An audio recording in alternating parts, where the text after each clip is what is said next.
Thrissur നെടുപുഴയിലെ government വനിതാ polytechnic കോളേജിലെ ഇൻസ്ട്രക്ടർക്കെതിരെ കോളേജിലെ 29 വിദ്യാർത്ഥിനികൾ പീഡിപ്പിക്കാൻ ശ്രമിച്ചെന്ന് പരാതി നൽകിയിട്ടും നടപടിയില്ലെന്ന് ആക്ഷേപം.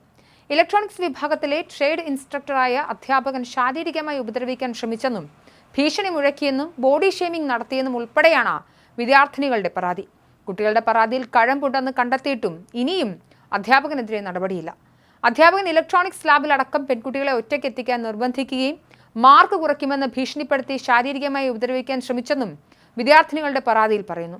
കോളേജിലെ ഇന്റേണൽ കംപ്ലയിന്റ്സ് കമ്മിറ്റി ആരോപണങ്ങൾ ശരിവെച്ച് റിപ്പോർട്ട് സമർപ്പിച്ചിരുന്നു.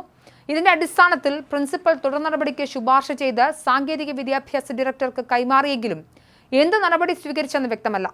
സംഭവത്തിൽ കോളേജ് പ്രിൻസിപ്പലിന്റെ പ്രതികരണത്തിന് പലവട്ടം ശ്രമിച്ചെങ്കിലും ലഭിച്ചില്ല. വിദ്യാർത്ഥികളുടെ പരാതിയിൽ അടിസ്ഥാനത്തിൽ കോളേജിലെ ഇന്റേണൽ കംപ്ലയിന്റ്സ് കമ്മിറ്റി നടത്തിയ അന്വേഷണത്തിന് ശേഷം സമർപ്പിച്ച റിപ്പോർട്ടിലെ കണ്ടെത്തലുകൾ ഇങ്ങനെയാണ്. പരാതി നൽകി 29 വിദ്യാർത്ഥിനികൾ 10 പേർ കമ്മിറ്റിക്ക് മുന്നിൽ ഹാജരായി മൊഴി നൽകി. 3 സ്റ്റാഫ് അംഗങ്ങൾ ഭീതി മൂലം മൊഴി നൽകാൻ വിസമ്മതിച്ചെങ്കിലും വിദ്യാർത്ഥികളുടെ ആരോപണങ്ങൾ ശരിവെച്ചു. 1 വർഷം മുൻപ് വിദ്യാർത്ഥികൾ ഒരാൾ അധ്യാപകനിൽ നിന്നും ശാരീരിക പീഡന ശ്രമം നേരിട്ടതായി പറഞ്ഞുവെന്ന് മറ്റൊരു സ്റ്റാഫ് അംഗം വെളിപ്പെടുത്തി.